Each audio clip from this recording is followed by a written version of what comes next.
Today, I know everyone's keen to hit the dance floor really hard, so I'm on a strict time limit here. Now, my talk tonight, I know everyone's eating dinner, so I apologise for the timing of this, but it's about disease, and it's about my recovery from a chronic disease. I'm sure everyone either knows someone with, or has heard about someone with, or has treated someone with, and it's called rheumatoid arthritis, which is a terrible disease, and how my story and the work that I've put into understanding this disease may help other people to make some tremendous progress in the right direction.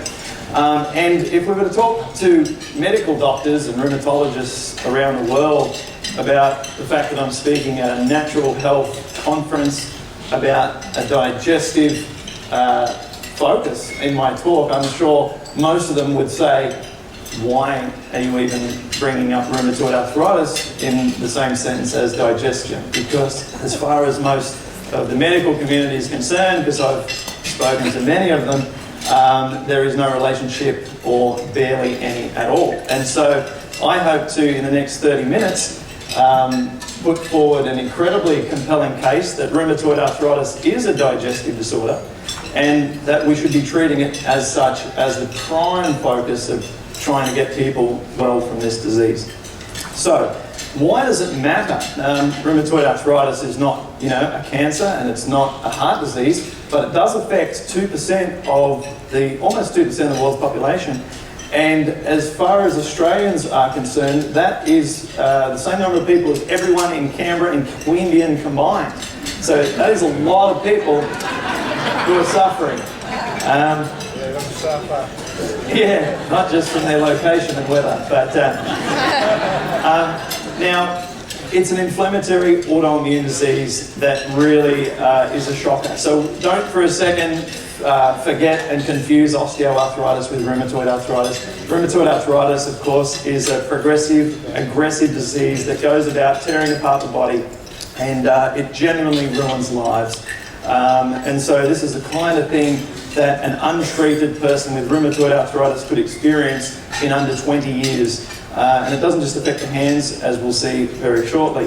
This also matters because autoimmune diseases are on the rise worldwide. All these autoimmune diseases that we see more and more frequently in practices, and our friends and family are getting them, like ankylosing spondylitis and lupus and Crohn's disease and psoriasis and psoriatic arthritis, and of course rheumatoid arthritis, are all things that are growing in number around the world, and they are hugely being researched at the moment. But I believe for all the wrong reasons. The reasons that they're being researched are virtually entirely for drug purposes, to keep people almost pain-free or almost well for the rest of their life, and the consequences of these drugs are very substantial and the side effects are extreme. Humira, Enbrel, and Remicade, the top 3 highest selling drugs for 2013 last year, are all to treat autoimmune diseases. Humira, the number 1 selling drug last year, grossed $11 billion with all of their worldwide sales, which in 1 year surpasses by a factor of 4 all of the worldwide box office sales of Avatar that has ever been taken. And the top 3 all do the same basic thing. So they're all called biologics, those top 3, and they are the extreme, or the end point of medication for people with rheumatoid arthritis, but I know that they're not the solution. Now, unbelievably, the medical community say there is no known cause to rheumatoid arthritis, and there's no cure. Now, the unbelievably is the no known cause. I think we know a lot about it from the scientific literature, is what we think causes this disease, and we'll get to that in a second. But a typical sort of summary of what causes rheumatoid arthritis on an authoritative site like this one, which is the first one you see when you type in what causes rheumatoid arthritis, they say genes, environment, or hormones. Which, if you have the disease and you're looking for answers, is as good as a kick up the arse, right? So I think we can explore through my journey and what I went through and what I discovered beyond that point, maybe a little bit more information about this disease. So I woke up in 2007 with sore feet, and I didn't know what it was. I thought I'd left my feet out of the covers at night and they'd gotten cold and they were sore in the morning, but it kept happening even though I wore socks. And so I thought, what's going on here? And then my fingers started to get sore, and I went to the doctor, and the doctor said, after doing a blood test, you've got rheumatoid arthritis. They run a test, and they run the test for RA factor, blood indicator, also C-reactive protein, SAID rate, and what they do is they do a physical analysis, and they say, you've got rheumatoid arthritis. And I said, rheuma what? I had no idea what that disease was. And in fact, at that time, in 2007, I confessed, I didn't know anyone with it, and I knew nothing about it. And so I was completely confused as to I took it light. I'm like, okay, no worries. He's like, no, you don't understand. And he explained that it's like multiple sclerosis, which attacks the lining around the joints, but with lining around the nerves for people with multiple sclerosis, but with RA, it attacks the lining, the synovial lining around the joints. And I said, okay. And he said, look, this is really serious. And in fact, he actually said that of all the diseases he would not want to get,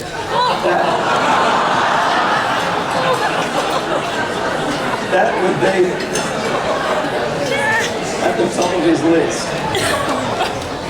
I said, thanks, doctor, I'll come for you for all my problems. And so he wrote out a referral to see a rheumatologist, and in Sydney at the moment, it's about a 2-month wait to see a rheumatologist, which I have later found is actually exceptional worldwide. The demand on these doctors is enormous, and in some countries they wait 6 months to see a rheumatologist specialist in inflammatory arthritis. And the accepted treatment approach, and I'm not insulting rheumatologists to say that that is the accepted approach. That's not an exaggeration or unfair on rheumatologists. I may be leaving out surgery, but they are the only options. And the first drug they want to talk about is non-steroidal anti-inflammatories like Advil, Voltaren, Panadol, that sort of stuff. And then also potentially some low-dose antibiotics, and they actually say they don't know why low-dose antibiotics works. I've got my strong feelings on that, we'll get to in a bit. And then they quickly want to talk about methotrexate, which is the first sort of serious drug that they put people on with rheumatoid arthritis. And in fact, my doctor said, look, the standard treatment for this disease is to address it very early with aggressive drugs. This used to be a cancer drug, found out it works. 90% of people with RA go on this drug, why don't we get started on that? And I said, well, as attractive as that sounds, I might have a think about it. So I went home and I thought maybe I can get well on my own, right? No one in my family had ever had any history of rheumatoid arthritis. I'd never been sick in any particular way throughout my entire life. I had never broken a bone. I'd been perfectly healthy. Also, I was a cross-country champion. I was sports captain at school, college sports captain. And I decided to go and look at alternative therapy. So I went and saw lots of naturopaths, and I went and saw some homeopaths, I went and saw a Chinese herbalist, I went to acupuncturists. And I spent an enormous amount of money getting educated about various supplements and all the things that I could do, and I employed a lot of those strategies. I also went to mineral baths in Fiji. I went swimming around in mud in Gosford? Dalesford? No, I didn't go there. Maybe if I had, I could have cured this thing 4 years earlier. But I'll write it down. If you see this presentation again, it'll say Anne Galesford. I went to one naturopath who retrospectively actually might not have been on the wrong path. At the time it seemed bizarre, putting electrical currents through my body trying to eliminate certain bacteria and microforms. Tried many common RA supplements, all the classics like glucosamine sulfate, calcium. I tried fish oils, krill oils, all the classics. I improved my diet. I cut out all fast food. I was eating pretty well, mostly home cooked foods, and I was exercising rigorously. And I woke up every single morning and I thought to myself, every day I would wake up and the disease would be gone. My positive thinking was outstanding. And after 18 months, I was crippled in 80% of my body. My chest was so bad that every breath caused me pain. Every bite of food was agony. right? I had the pain in my knee and elbows. You'll see those in a second. But my fingers, I'll show you those as well. I couldn't bend my fingers down like this. It was also in my ankles, of course, in my feet where it began, my wrists, and it was an absolute nightmare. So I went back to the doctor and said, "You still selling that methotrexate?"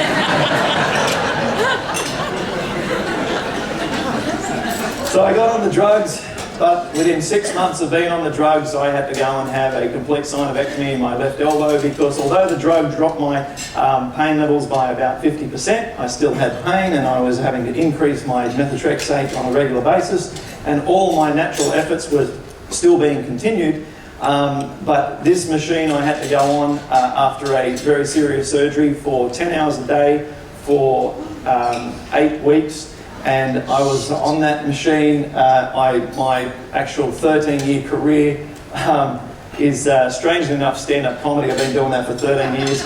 And I would go to shows, and when there was a mic stand, I used to have to use my knees to hold the mic stand and lift it up, and the whole thing was a mess. So I was trying to work as well as go through this process. As I said, my fingers were really inflamed and swollen, and I couldn't actually use my fingers because of my elbows, wrists and fingers to pull my doona over me at night. So I was using my teeth, which was my strongest remaining power, to grab the doona and pull it up over me like that when I'd get cold at night. And this went on for years. But worst of all was actually my knee. So this is where I was up to at one point. Oh my God, that's hurting. All right. So, got my knee out like this, and just try and stand up, and maybe make my way over. This is how I'm walking, which is not really much of a walk, and here we are let's have a look at, oh, look at that big swollen boy there on the left-hand side.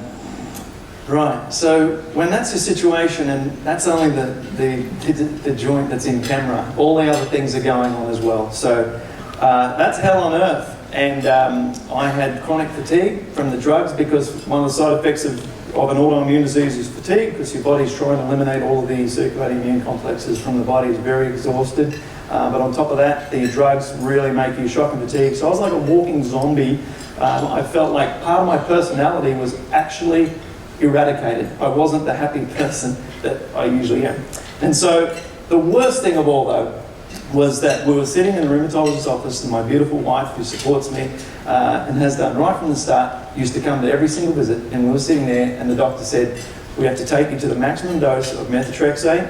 And we talked about family planning, and he said, unfortunately, because there's about a 4-month lag coming off the drug before you can start to have kids because it's so toxic, if we took you off, you're too serious a case to be able to come off the drugs. The other drugs have a similar problem toxicity-wise, so it's not possible at the moment. And I just had a zero hope in my life, and I remember just looking at my wife and felt like I'd actually let her down. And I said, I absolutely have to do everything in my power to get rid of this disease because it's just absolutely tearing us apart. Now, she never broke down, but I don't know how we didn't, because it was a chronic situation, and I thought, what have I got in my power that I can do to try and reverse this disease, no matter what?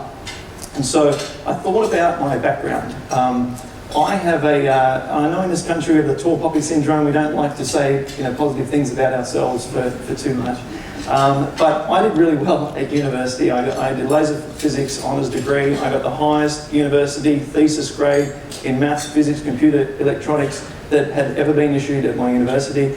I was the finalist in Young Australian of the Year, and I got a PSC award, which is a big prize in the industry, Institute of Physics Award in New South Wales. And I published my first scientific journal paper in the area of physics when I was 23 years old, and it was called The Simultaneous Fabrication of Multiple Optical Fibre Bragg Gratings Using Frequency Doubled Copper Paper Laser.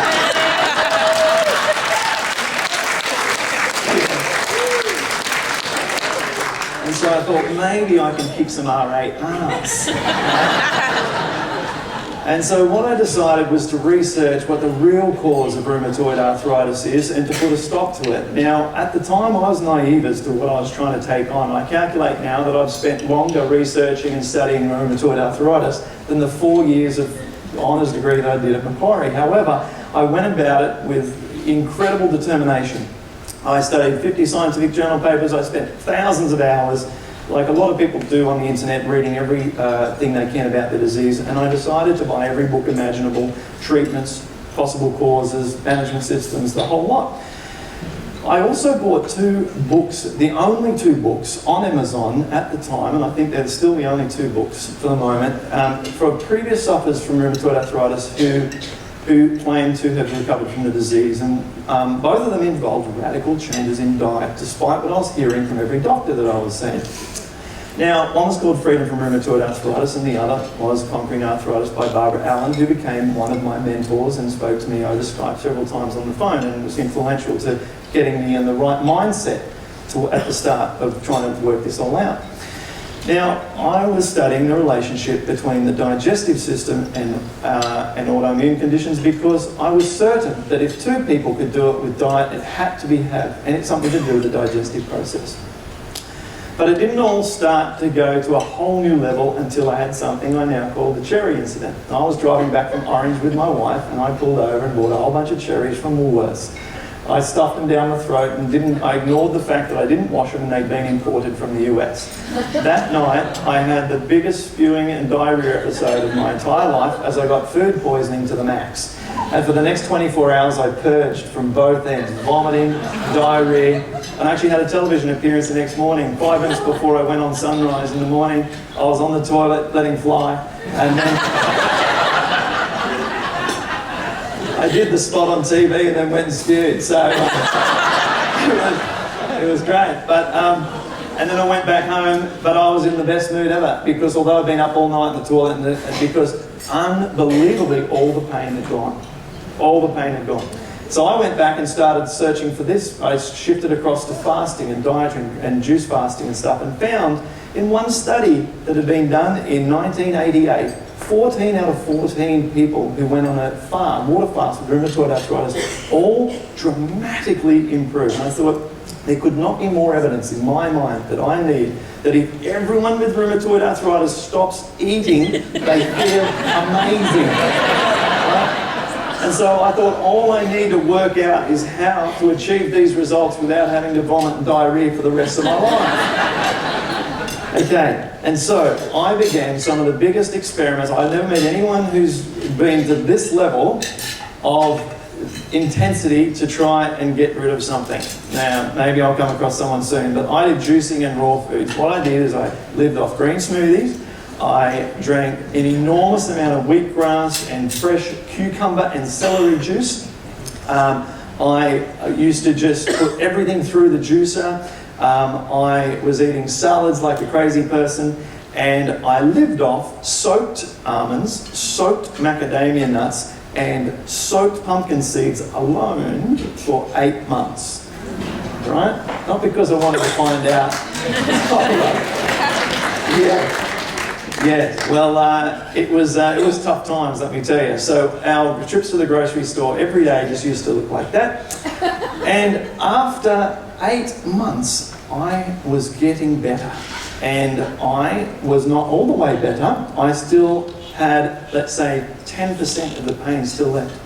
And then I tried to reintroduce foods that previously I couldn't eat, but at this point were calling out to me. And so I moved across to some alkalizing cooked foods. I tested in, can I now eat some sweet potato if it's all blended? And I could. I couldn't believe it. It was the greatest food I've ever had. Could I eat some buckwheat and quinoa, some alkalizing pseudo grains that are gluten-free and really whole proteins and just healthy foods? Could I eat them? And I shifted across and lived off that for about another 8 months, right? I was eating everything with salad. Because I had the phrase, make every bite right, which is to have some raw food, some enzymes in every bite. And then I was able to mix it up a little bit and come up with some creative designs. And then I was able to eat brown rice, and brown rice saved my life. I was able to then live off some brown rice for another few months, and I had seaweed, that's Dulce seaweed in there, which was giving me outstanding minerals and alkalizing me even further. I was then able to finally eat some higher protein foods, and in this case some black beans on rice with some onions and a little bit of garnish. I also took at any given time a number of supplements. I was on about 50 supplements in total, all at different times, and I isolated, identified, and feel like I have the ultimate collection of supplements needed for people with rheumatoid arthritis. That's way smaller than you'd think. And I went to 615 hour-and-a-long Bikram yoga classes, right? Which is probably the worst part of this whole thing, because Bikram is hard. If anyone's been to Bikram yoga, it's the only yoga I recommend for arthritic conditions, because it's the same every single day, and it's so hard, but it's so good for the joints. Okay, and then I got off the methotrexate. I was able to reduce my C-reactive protein down from originally 50 milligrams per litre when I was first diagnosed to less than 1, which is less than the average person in the room who's never had rheumatoid arthritis. My fingers went back to normal, and that picture's actually a year old, and if you want to check out my fingers after this, they look like they did when I was a teenager. So my body has continued to heal over and above year after year. And this is when my wife and I went back to the Blue Mountains, and she filmed me running for the first time in half a decade.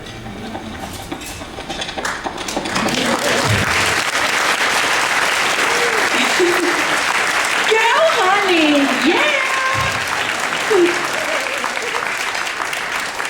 Yeah, so that's my wife with her crazy American accent. So she and I obviously were, words can't describe first of all, the effort that took. Like, I don't know how hard it is to climb Mount Everest, but I would have swapped any day, because that effort was extraordinary, but it's worth it. It's worth it because now my future feels amazing. Like, I'm looking forward to the future, and I never used to. I just used to panic about going to bed at night and waking up in the morning. And so I now eat a very wide plant-based diet, and I'll show you more about that in just a second. It's just, it's just worth it. That's all I want to say about that. Okay, so let me catch up here. Now, after this, I was asked to become an ambassador for Arthritis New South Wales, which I accepted, and I'm now able to look forward to helping people in support groups with rheumatoid arthritis, and I present at their events, this one in Bondi Beach, and also I have a quarterly article in their magazine as well, and sometimes they pop me on the cover. And only a few weeks ago I gave a TED talk up in Bond University about this, and summarising my findings that I'll show you in a second, and telling a shorter version of this talk. And what is it that I think actually is going on here? So what do I think is actually, why did I do what I do, and what does the science say about what's going on with this disease? Well, it's remarkable how much the science actually does tell us about this disease, and how much it's ignored by the medical community. So I come up with the phrase BLAME. It's an acronym that I come up with to help explain this to other people with rheumatoid arthritis who have no idea that this is a relationship to the digestive system. BLAME stands for bacteria, leaky gut, acid, mucosal lining, and enzymes. Now, people with rheumatoid arthritis have been shown by scientific studies to have an overgrowth in pathogenic bacteria. Not only that, but the overgrowth of pathogenic bacteria is greater in those with a worsened disease. So there is a relationship between the bacteria and the disease.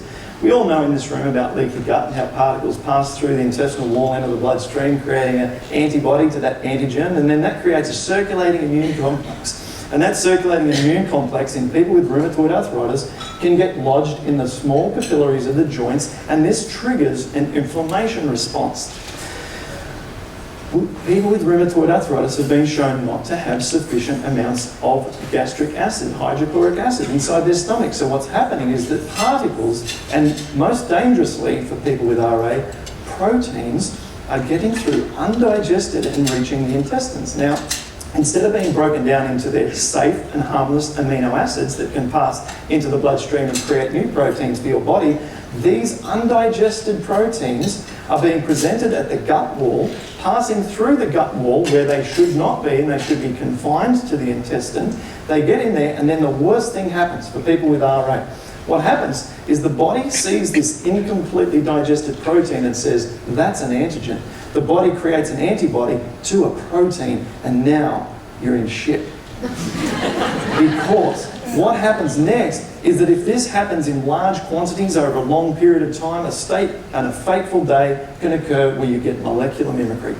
Molecular mimicry is when that protein that's coming in into the bloodstream looks very similar to the protein of the lining of your joints. And if you ask me, also the lining around the multiple sclerosis protective tissue, or the pancreas in type 1 diabetes, or so on, so on, and so on. Okay, so it just depends on your genetic predisposition as to how this is going to manifest. Okay, so I skipped a few there, but mucosal lining depletion. People with rheumatoid arthritis, biopsies of intestinal tissue show a partial or complete loss of the epithelium.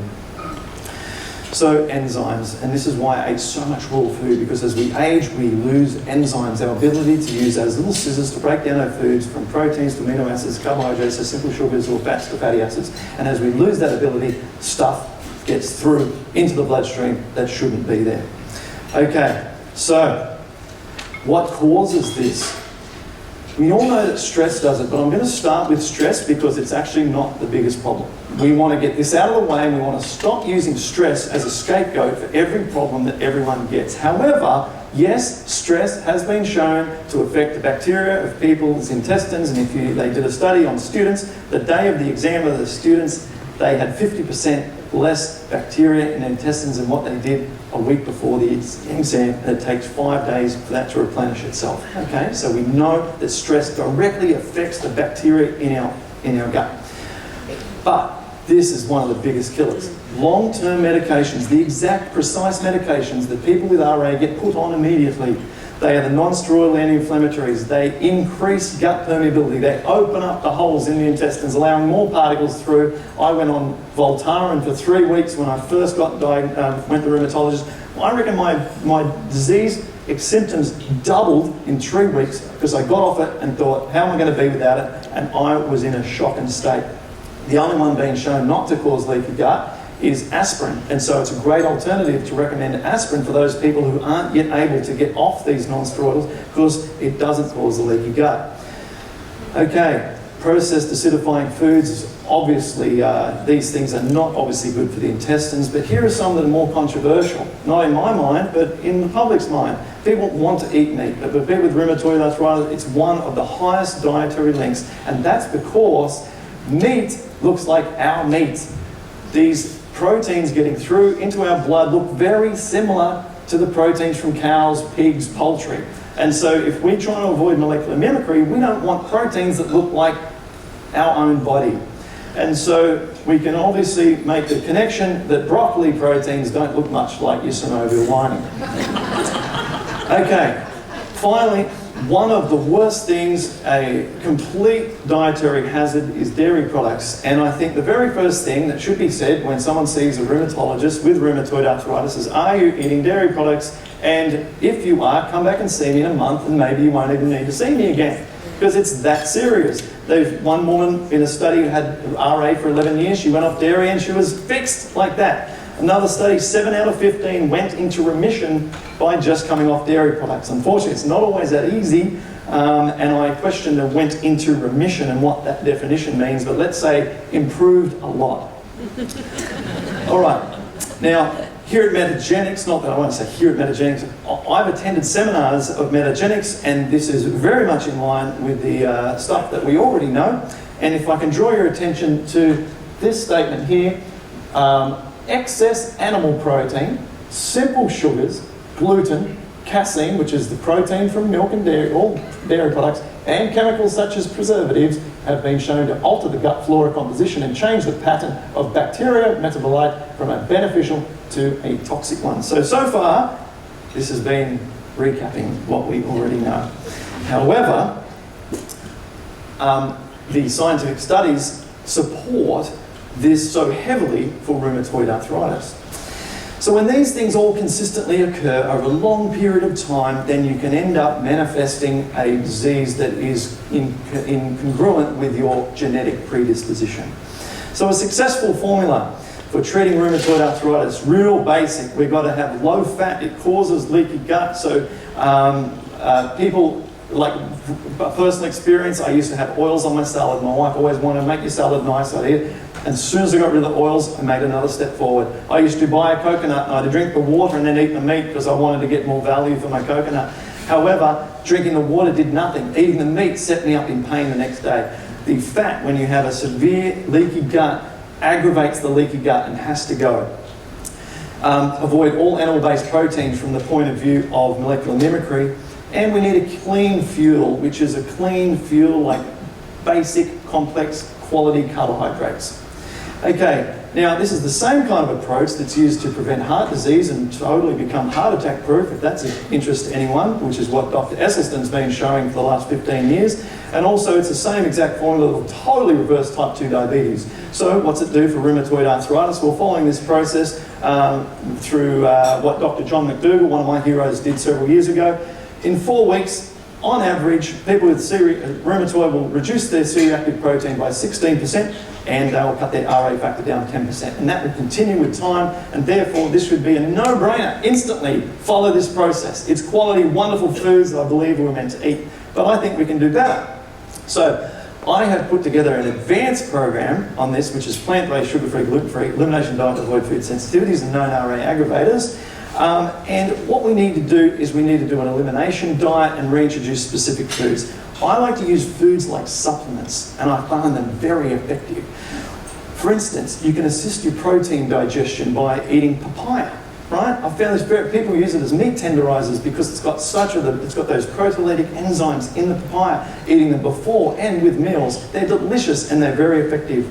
Raising HCl levels because of the low hydrochloric acid levels. You could take betaine hydrochloride, a supplement you're probably all familiar with, or you can drink orange juice with your meals. I found that very effective. I used to try lemon juice, but what it does, it suppresses your hunger. So you actually don't eat very much, but orange juice doesn't have that effect. Boost the enzyme bank through lots of raw foods. We want to feed and proliferate healthy bacteria with lots of leafy greens, salads, baby spinach, cos lettuce. This stuff feeds your own bacteria, and you don't have to rely upon supplement after supplement of probiotics. Okay, we're going to raise potassium levels because people with rheumatoid arthritis have low potassium levels, so there's a supplement that I recommend, as well as cantaloupe, as my wife calls it, or rock melon. And raise vitamin D levels. We know from the nurses study in the US, a big epidemiological study, that people with autoimmune diseases have low vitamin D before they develop the disease. And so what you want to do is you want to treat the disease, as Lawrence would say, who spoke at Metagenics last year, get it up towards 150 nanomole per litre, and that is at the top end of the range, which will really support the immune system. And you need to exercise. This is a tricky topic, not as relevant for the people in this room, but this is an area I really work on with people with RA because they don't exercise enough. Appropriate exercise is absolutely critical.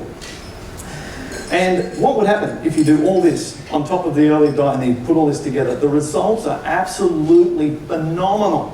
Phenomenal. Not good, but unbelievable. Okay? So we've put together this program, and we help others around the world with a program and supporting training videos. And this is what we call the Paddison program for rheumatoid arthritis.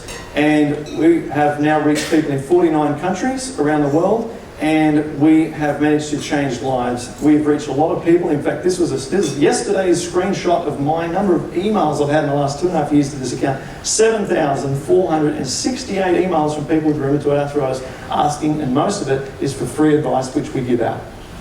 My wife and I have sat and replied to every one of those. Our next disease will be repetitive strain injury. Cancer, you reckon? Cancel? Cancel that statement. Cancel that statement, okay. Thanks for sitting there tonight, it's been good. That's come to all my keynote talks. Now, Paul just gave me the brief beforehand, and I completely agree. This is not a plug for our program. I can come, I'll share everything you want to know. I can take question and answers for the next 2 hours and just tell you absolutely everything. But for the illustrative point, just in terms of how does this sort of program help people, this is 26 pages of life-changing results of people who've come off completely drugs over the last 2 years, people who have walked again for the first time, people have run for the first time, and I've just got a couple of examples to show you before I wrap up of some incredible changes of people of some of the most difficult cases. And the first one we're going to look at, and these only go for about a minute, is Linda, who had obviously severe rheumatoid arthritis over decades. That physical deformation that's in the fingers is unable to be reversed. She's never going to straighten her fingers out. It's not possible. However, that wasn't even half of her problem, and I called and spoke to her son and daughter-in-law and heard about her progress after only a couple of months on this program. Anyway, so we got through the program. Her energy levels went through the roof. She walked into town, which was brilliant.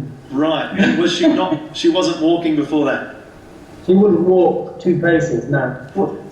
And only yesterday, she came to see me yesterday, came to see us, and she's on about buying new pairs of trainers to walk around the block once a day. Wow. Now that is huge. Wow. This is, you know, the day you can do this, like I'm in the shower and I'm just like, yeah, you know, I can do this. It's just, you know, I don't know if I ever believed I would be able to do it. Hello, I'm Verity. I'm on the Clint Paddison program. I have rheumatoid arthritis, and after being on the Paddison program, look what I can do now.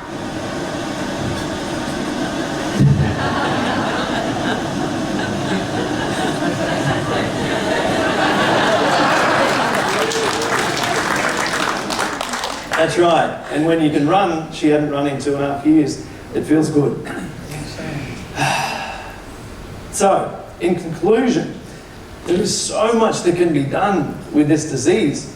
We're not on a lifetime of drugs and have no hope. There is stuff that can be done. It's extremely difficult. I'm not saying that we can all just go out there and offer this and people can immediately feel 100% better. But in absolutely 99% of the cases, people can make tremendous improvements, not just a little bit, tremendous.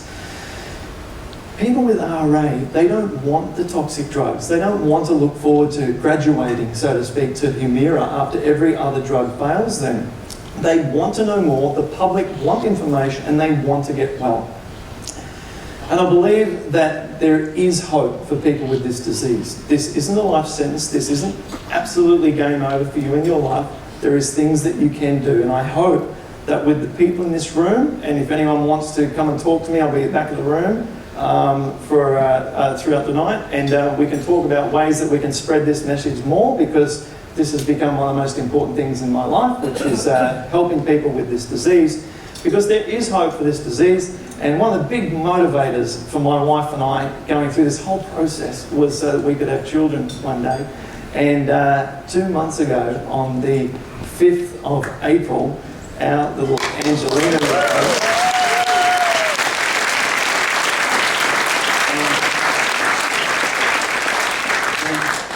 she's a perfectly healthy little 3.1 kilo baby, and my incredibly healthy wife delivered her naturally without pain medications 50 minutes after getting to the hospital. So she's now, you know, helping people with natural deliveries. But it is amazing, and we do have so much to look forward to, and we very much appreciate the support of the natural community, and little Angelina is going to be the most loved and cherished and adored little girl in the world, but she won't be getting ice cream. Thank you very much, everyone. I appreciate it.